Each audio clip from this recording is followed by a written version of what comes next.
Okey, mari sama-sama kita lihat buku teks muka surat 4. Okey, cikgu akan terangkan dengan lebih detail lagi bagaimana untuk menulis huruf dengan menggunakan tulisan berangkai. Okey, di sini kita tengok betul-betul. Ada 1 baris, 2 baris, 3 baris. Garisan warna merah di atas, biru dan merah. Okey, 4 garis, 3 baris. Okey, ini baris pertama, kedua, ketiga. Okey, kita akan tulis menggunakan baris yang kedua saja. Di mana garisan biru yang kedua, garisan biru yang ketiga. Okey, kita akan tulis penuh di baris yang kedua sahaja. Okey, contoh A. Kita tengok nombor yang diberi tu adalah cara-cara nak tulis dia nah. Okey. Penuh. Kita gunakan baris yang kedua penuh. Jangan baris yang pertama, ketiga tak perlu. Tapi kalau contoh seperti B, dia ada batang di atas. Kita kena tulis guna baris yang pertama. Okey. Okey, macam tu. Penuh Okey, C tak ada batang, kita tulis di baris yang kedua saja. Tu maksud cikgu. Kita tak boleh keluar daripada baris yang kedua kecuali dia ada batang ataupun dia ada ekor. Contoh E ni, F, G, H, I, J. Yang mana ada ekor, kita akan tulis menggunakan baris kedua dan ketiga sahaja. Nah. Okey, terusnya kita tengok sampai huruf Z. Okey, macam mana nak tulis huruf kecil? Gunakan baris betul-betul. Jangan lebih. Sebab dia dah bagi garis 4. Buku garis 4 ni kan selalu kita guna dah kan. Okey, jadi cikgu nak awak guna baris betul-betul. Untuk huruf kecil kita guna yang biru sahaja. Baris kedua garisan yang warna biru saja, nampak? Cikgu tak mau start lagi. Ada yang tulis tiba-tiba banyak yang buat. Kalau dia nak tulis contohnya E ni, dia akan tulis di baris yang ketiga.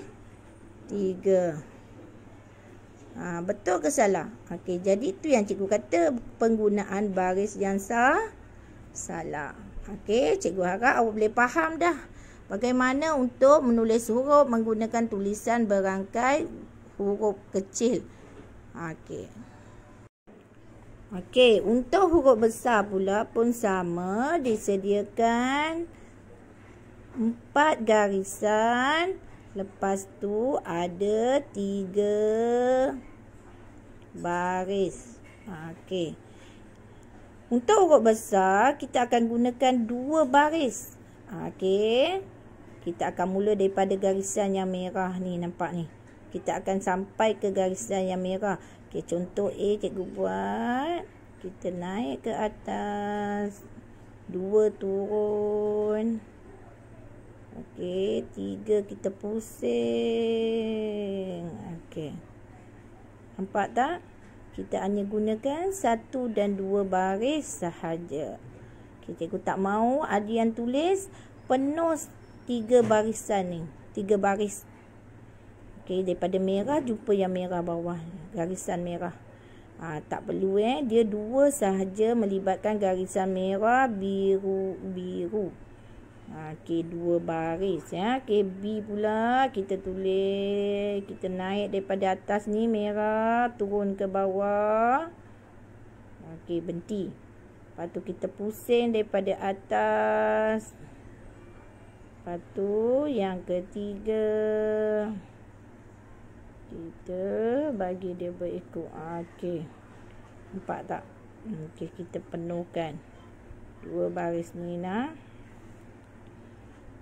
Okey, C pun tak ada masalah. Terus dia tulis huruf besar, tak ada masalah sangat. Okey, kita akan mula, contoh kalau dia bagi latihan tulis nama, kita akan gunakan satu saja huruf besar di depan setiap perkataan. Contoh, Siti Aminah.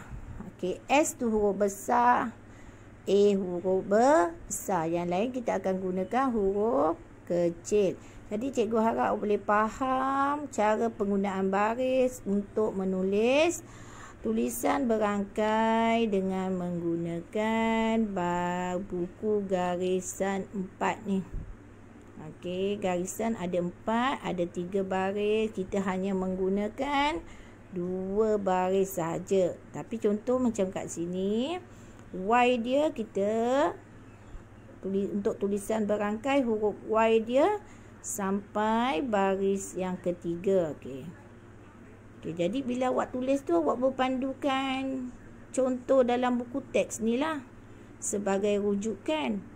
Ya, sebab kita pun baru nak belajar menggunakan tulisan berangkai. Okey. Sekarang keluarkan buku tulis garis 3. Okey. Contoh buku garis 3 seperti yang cikgu tunjukkan di sini. Kemudian cikgu nak awak garis tepi buku dan tulis seperti yang cikgu tunjuk. Okey. Awak tulis huruf A besar, A kecil, tulisan berangkai sampai Z. Tulis seperti yang cikgu tunjuk. Okey, jangan lupa hari dan tarikh pun kena tulis. Okey, ini tugasan untuk awak pada hari ini.